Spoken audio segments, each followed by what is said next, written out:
يعني هو عيد الام اللي لسه ما فاتش عليه ده شهر، ده انت لحقت نسيت الهديه؟ طب ما نسيتيش وفاكره والقرد في عين امه غزال واعز من الولد ولد الولد وبتحبيني وبحبك ومبسوطين عادي. تعملي لي قرنبيط ليه ياما؟ ليه اعمل بيه ايه؟ هو ذنب عليا؟ انا عملت ايه في حياتي وحش تعملي لي قرنبيط ليه؟ افهم. هو لو مثلا انت لسه مكتشفه ان انا ابنك مثلا امبارح عادي مفيش مشكله، انما انا ابنك انا مولود بكرهه، وانت عارفه انا مولود بكرهه ليه؟ طب فين العقل اللي يخليني اكله سواء مشوي مقلي في الفرن او بالباربيكيو صوص؟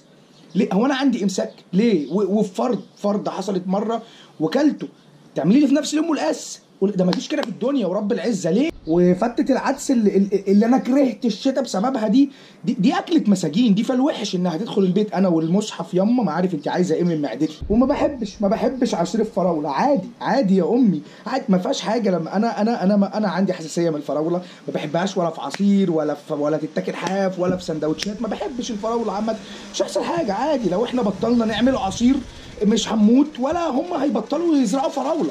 ما على البطن يا امي ممكن تكون نومه بنات، نومه شواذ، انما ملهاش اي علاقه بنومه الشيطان. ما حدش عارف الشيطان بينام ازاي. مفيش حاجه اسمها ما تنامش على بطنك عشان الشيطان بينام على بطنه. ليه يا امي بقى الشيطان ما بينامش على بطنه؟ لان الشيطان ولا عنده انستجرام ولا فيسبوك يقعد يقلب فيهم وينام على بطنه. هينام على بطنه ليه؟ الموبايل مش سبب كل الامراض اللي بتجيلي يا ماما، ملهوش علاقه.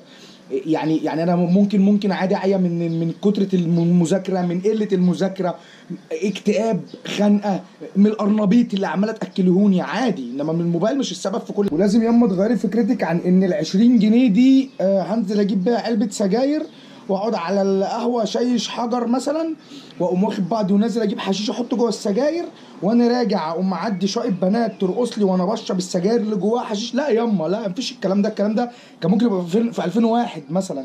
إيه يعني النهارده ال 20 جنيه دي كويس قوي لو عرفت اشرب بيها قهوه ببندق في اعفن قهوه فيك يا مصر. والاوضه اللي مش عاجباكي دي لو اتروقت وحياه ديني ما هعرف مكان الهدوم فين. كده انا تمام، عايز حاجه بلاقيها.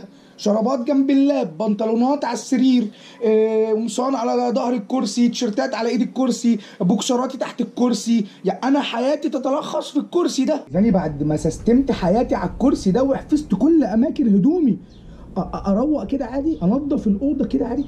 يعني ده كلام يخش دماغي؟ يرضي مين الكلام ده ياما؟ النظافه دي كدبه كبيره قوي، الناس كلها مصدقاها. ماشي ياما، نضفت، روقت، وخرجت الكرسي من حياتي، استفدت ايه؟ وبعدين ما انا كده هموت ياما. هتفرق اموت معفن او اموت منظم ومرتب وبشرب اللبن؟ ما انا كده ميت.